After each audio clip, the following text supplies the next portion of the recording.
בשאלה הזו אנחנו רוצים להוכיח ששורש 2 הוא מספר אי רציונלי, כלומר שהוא לא רציונלי. מה זה רציונלי?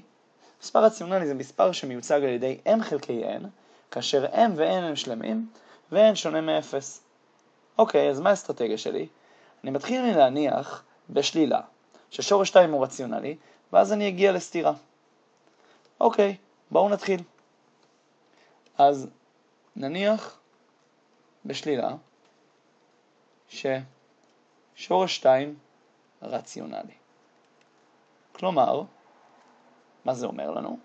ששורש 2 שווה ל-m חלקי n, אשר m ו-n שייכים ל-z, n שונה מ-0, אבל עוד דבר אני רוצה להניח, ואני תכף אסביר למה מותר לי לעשות את זה.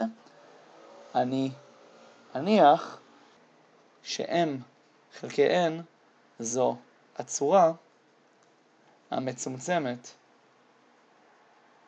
ביותר של שורש 2. אוקיי, עכשיו כשאמרתי את ההנחה הזו, מה זה אומר? זה אומר שבעצם אין גורמים במכפלה של m וגורמים במכפלה של n שהם שווים.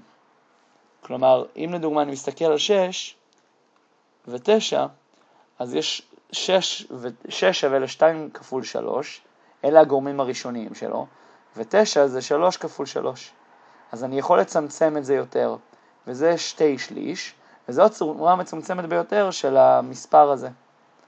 אוקיי, עכשיו מפה מה אני עושה? מפה אני אפתור את המשוואה הזו, או לפחות אעלה אותה בריבוע. אז 2 שווה ל-m בריבוע חלקי n בריבוע.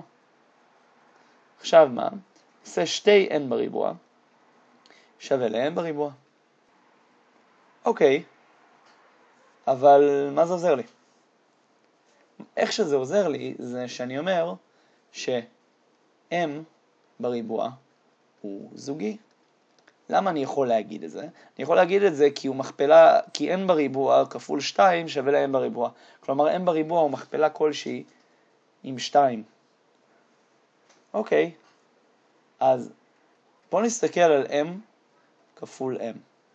אני יודע שזה זוגי רק אם אחד הגורמים לפחות יהיה זוגי. אבל m ו-m שווים, אז בעצם שני הגורמים זוגיים. לכן m זוגי. ואז מה אני יכול להגיד? אני יכול להגיד ש-m בריבוע מתחלק ב-4. אוקיי, אז אולי אני אציב m בריבוע שווה לאיזשהו 4 כפול k בריבוע.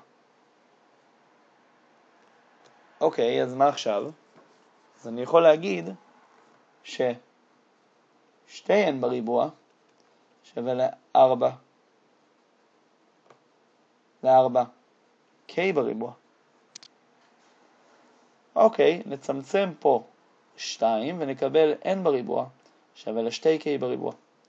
אז שוב פעם אני יכול להסיק ש-n בריבוע זוגי. לכן, כמו שראיתי קודם, n זוגי. ואז מה זה אומר? יש לי n זוגי, יש לי m זוגי. בואו נחזור עכשיו לטענה המקורית. הצורה שלו m חלקי n היא הצורה מצומצמת ביותר. אבל אמרתי הרגע ש-m זוגי ו-n זוגי. כלומר, לשניהם, ל-m ו-n, יש מכפלה עם 2, כל אחד מהם.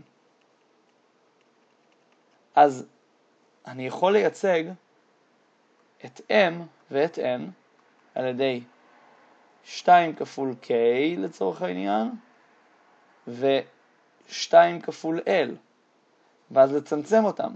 וזאת צורה יותר מצומצמת של m ו-n. אז בעצם הגעתי לסתירה. אוקיי, אז אם הגעתי לסתירה, מה עכשיו אני עושה? אני אומר שלא ייתכן ששורש 2 רציונלי. בואו נעשה את זה פה. לכן, סיימנו. למה? הנחנו ששורש 2 הוא רציונלי. בעזרת הנתון הזה התחלנו לרוץ, הגענו לזה ששניהם זוגיים, ראינו שבעצם שורש 2 הוא לא מהצורה המצומצמת ביותר שלו, למרות שהנחנו ככה, ואז הגענו לסתירה.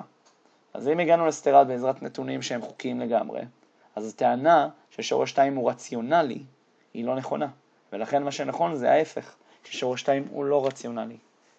וזהו, סיימנו את השאלה הזו.